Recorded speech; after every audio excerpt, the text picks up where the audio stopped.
according to today's Daily Mail, wealthy women are more likely to have boys. Yes, that is true.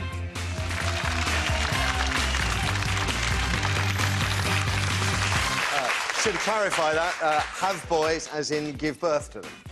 You're watching The Right Stuff, of course, live on 5 with Kay Adams, Terry Christian and our special guest author Irvine Welsh. Still to come this morning was yesterday's tribute to Michael Jackson tacky or a triumph? Was it madness for him to, or for them to shove his kids into the spotlight? Was it a toe-curlingly cringy affair or the perfect send-off? 0207 173 5555 is the number for your thoughts on that. But first, today's papers.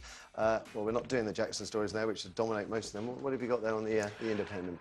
I've got scientists create test tube sperm, and I thought this was like some kind of big kind of white coat masturbation sort of session that was taking place. But again, it's... Chapter 2. It's a continuing development of stem cell research, and scientists in Newcastle apparently have created sperm, kind of living human sperm. Oh no, I prefer your version. Yeah, I mean, it's one of the when you get into all this like kind of the creation of life and all that kind of stuff by man, rather than God, you always start to think about Frankenstein and Marvel comics and all that sort of stuff. It's kind of, in some level, you can't take it seriously. You think we've made this Michael Jackson, but what's the military capabilities and all this sort of stuff? Like, they're saying that the technology, the positive side is that it could be that the men that can't have children could now have children by extracting DNA from a piece of skin, and that this could happen within a few years. But ultimately, it means men are no longer required. Yeah, women can have them, and also with the mice that they've used it on, all their kids died really early, didn't they? Yeah, there's almost a weird downside in these things. I mean, we've all seen The Fly. And the downside? No. OK, so men no longer required. Anything else, Irving? What else have we got there? We've got... This is the same thing, really. We put assisted death, I can see. Yeah. Oh yeah. Assisted death is this is one about not letting disabled people do the assisted suicide thing abroad. Travel abroad to go for assisted suicide, and it was Baroness Campbell, who herself was in a wheelchair, who kind of was one of the lords who kind of voted against it, and. Debbie Purdy's the one, isn't she? She's trying to get clarity. It's a similar kind of thematic thing about life again, about the creation of life and the taking of life, and to what extent should we be able to take our own lives when we kind of feel that our time is up or our quality of life isn't sort of the other thing in this is that people are looking for clarification for an absolute. Where actually over 100 British families have gone to Switzerland with their loved ones around them. No one has been prosecuted. So it's not as if they were prosecuted, it's a 14-year jail sentence. But they're not going to be. There is compassion here, and I think clarity in this situation would be the wrong thing. But isn't true compassion to give clarity to those people who are staring death in the face? But then you have Baroness Campbell, who herself would be one of these people. She doesn't want it. No, but no one's saying it's compulsory euthanasia. They're just saying that if you wanted to go to Switzerland... But she doesn't want it, not for a personal reason, but because she truly believes that it's going to change our vision of what is life and death, who is an acceptable human being, who's a valuable human being. Both these issues are, in a way. It's, the thing for me about these things is it's like kind of... who makes these decisions? Is it too? It seems to be too big for anybody. It's too big for scientists. It's too big for politicians. Too big for the law. It's too big for the law. It's certainly too big for the religious leaders. So I mean, how do we actually? How can we put these things into some kind of framework? By constant debate, I think. It's just constant debate, keeping the thing going. The likes of Debbie Purdy, and I think her case is so intriguing. Well, yeah. OK. Anything else? What else have we got? The Telegraph telling the Blaze plot Muslims that you've got to live by our rules. Presumably, presumably it's about people from different cultures, different religious backgrounds, different values coming into the UK and living by UK kind of rules, whatever they are, in this kind of shifting cultural landscape. Good point. It's and it's that thing about. It's about kind of respecting the laws of the host nation that you come to live in, or if you want to change them, trying to change them in a democratic way. And at the same time, we must recognise that not everybody wants to be a genuflecting Christian, and I guess we have to accommodate them as well. I guess. One last one from you. The human shrub man. I can see it on the headline. The human there. shrub man strikes again. This is a guy who's in Colchester who's kind of, you know, potting plants and taking out roots, and it's a weird thing because. I've been staying in Chicago, and my wife gets into all this guerrilla gardening, and that's what they do there. They have like guerrilla gardening squads, and they just go and they plant nice things on sort of public land that's kind of fallen into disuse. But do they dress up? They don't dress up like giant green? Yeah. I mean, sea monsters. That guy looks like something out of Doctor Who. I think it was these guys who came from the sea. I can't remember what they were called, but it's.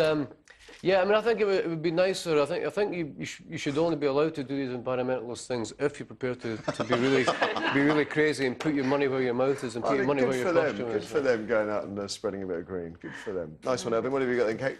All right, well, here we go. The headline there, you probably see it, Daily Mail, £6 million project to cut teenage pregnancies, doubles them. That's what you call a result, then. At last, an efficient government policy. So what was the plan? How do they expect to cut? Well, what they did, they spent £6 million educating young women in terms of giving them contraception, giving them advice about sex, you know, knowledge is power, etc., etc. Thinking if they're well equipped, then they'll be able to. That would make you horny as a teenager, wouldn't it? Yeah. It would you. Somebody comes in and talks about sex all day to you. Well, funnily enough, it looks like what's happened. So the girls who were on this particular project are much more likely than girls who are on a different project to become pregnant. 16% versus 6%. And the experts say the reason for the failure is that it introduced girls at risk to promiscuous girls that they might not otherwise have met. You know, I think they haven't a clue what they're doing on this one. They just haven't a Scooby. They really don't. And they're scrabbling around. Right, this one, wealthy mothers are more likely to have baby boys. This is the one that Kirsty mentioned earlier. The interesting thing about this, I think, once you read through it and they go through all the evolutionary kind of impetus, this was based on a study of 95,000 Rwandan mothers compiled in 2002. So we're talking about a group of women. By wealthy, they mean have a house, then? Yeah, or like have food, Yeah, you know, one food. meal a day or 2 meals a day. So really, in terms of its relevance to ours. Yeah. Sorry? Haven't been decapitated. Yeah. Exactly. So I don't know I didn't how realise much that. relevance it has to us. I mean, I had 2 girls. Send your checks to Kay Adams. The right stuff.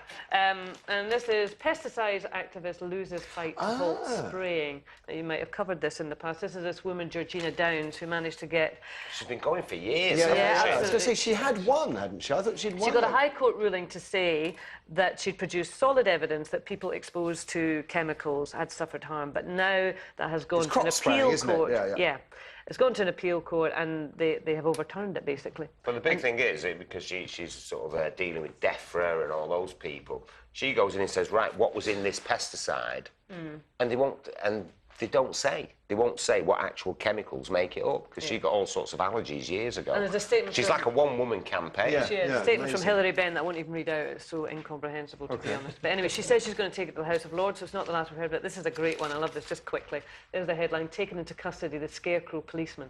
This is a festival, right? This is a festival in Norfolk. It's a scarecrow festival. So the people, lovely people in this little village thought, we'll have this scarecrow policeman to encourage people to counting come. crows. I'm trying to think who else might be there. Yeah. And also, it's got a notice saying, you know, slow down, watch your speed. Very nice, great. Yeah. So a policewoman, a genuine policewoman, without straw coming out her ears, or perhaps maybe she did, decided that this was inappropriate, and she arrested this scarecrow. And so she took it into custody down to the local Nick. Past the shrub man. Yeah. The festival organiser phones up the local Nick and says, my scarecrow's been pinched. And so they send out a search squad, and then they find it in one of the cells. You'd never let anybody know, would you? You couldn't make it up. Be like that, Norfolk, give me 6. Sorry. If I remember... If I remember right, wasn't it the chief of Norfolk Police that was on a pay deal of over £200,000 a year? Your bonuses of about 70 grand. Now we know why. Yeah, absolutely. Hey, there's another arrest. Maybe this is a photograph of him, you never know. And finally, Terry, what have you got for us? Well, more serious, how British police colluded in torture of terror suspects. That's in the Daily Mail. And it's basically, you know, handing them over to, you know, to the Pakistani authorities. It's torture by default. We won't do torture because we're British, but you guys can, so have them. Yeah, torture yeah, away. which is what's been going on, and I mean, although they're denying it, the British police that they were really involved in this, or they knew what was going to happen to them when they handed it over. There's lots of others. It's David Davis, isn't it? Is behind all of this. Yeah, well, there's lots of others coming out and saying yes, that's what happened to us. But so you wonder. I'm sure a lot of it is true, but then you also wonder, if there's like, oh, get a claim in quick. We're never going to get it off the Pakistanis for torturing us, but. I mean, obviously, this is going to run and run. I mean, you've got all the stuff that's been happening with the Americans as well, with the terror suspects. There's talk yesterday, aren't there, all these photos of alleged torture, and there's concern by previous detainees in Guantanamo Bay that these pictures that Obama said he was going to release and then said he wouldn't release because of the potential impact on armed forces. And now there's concern they're going to try and destroy the photos, which, of course, will be destroying evidence that former Guantanamo detainees could use. The war on terror, isn't it? What was it? Was that Rome? Was it Aeschylus or whatever? It said the first casualty of war is the truth. A story in the Daily Express about NHS nurses beat superbugs with maggots and honey. They'd never get near my missus. She doesn't like honey. Maggots. Ooh. Because they've been putting maggots into wounds, I think, for quite a while now. Well, they clean them, Yeah, well, that was the old Japanese prisoner of war trick, wasn't it?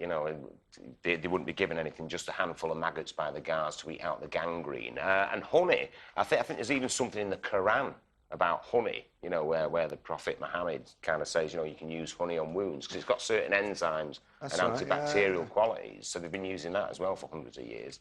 But you never thought of that, have you? No, I Bit certainly of did honey not. on your cup. Would have been a bit posh, that, Honey on your cup. Look at you. That and a spice rack. You've got it made. I bet your mum's had all boys.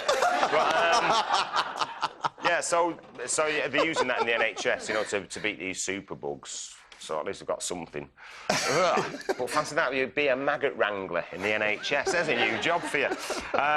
Then there's a thing about a witch hunt. I like this because it's a good job, actually. A tourist attraction wants to hire a witch to live in a cave for £50,000 a year. I tell you what, I'm not busy. 50 grand a year. I bet it'd be a nice cave as well. Yeah. Do you have to have your satellite? Do you have to have your own cauldron? Just pretend you believe in it. That's what all the rest of the witches do. I know, I'm Catholic. Just pretend you believe. Oh yes, witchcraft. Ooh. Where's my 50? And the caves at Wookey Hole Caves near Wells in Somerset. Yeah. It'd be nice around there, won't it? Yeah, lovely. Yeah. Very lovely. Cheap Have you got an cider. application form there? Website link? Daniel Medley said he hoped to attract ambitious witches. Not just any old witch, ambitious ones. Ambitious, for sure. I'm looking for a key career move. A limited range of potion ingredients will be available. Maggots and honey. You couldn't make it up. But the said rules on gender bias meant a man may get the job. Well, that'd be a warlock. Yeah, it could be a trade-off with the porn presenter advertising that job centre yesterday, couldn't it? Yeah. Well, and then finally, I quite admire this lad's spunk. Not referring back to Yeah. Is it synthetic? Well, no, he's 21, he's called Harry, and he was working for a well-known supermarket, well, not that well-known supermarket chain, really. And anyway, he bought tickets for the Ashes. Right. And he wanted to book the time off to go and see it, and his boss... 6 weeks? Well, and his boss said no. I don't know if it was a full 6 weeks, it might have only been 3 weeks of it, but the thing is, his boss said no. And that's the kind of power-hungry bosses that you get nowadays. They feel empowered by your insecurity. Well, do you know what he's done? He's gone, well, I'm not going to make any hand gestures. He said, stuff you, mate.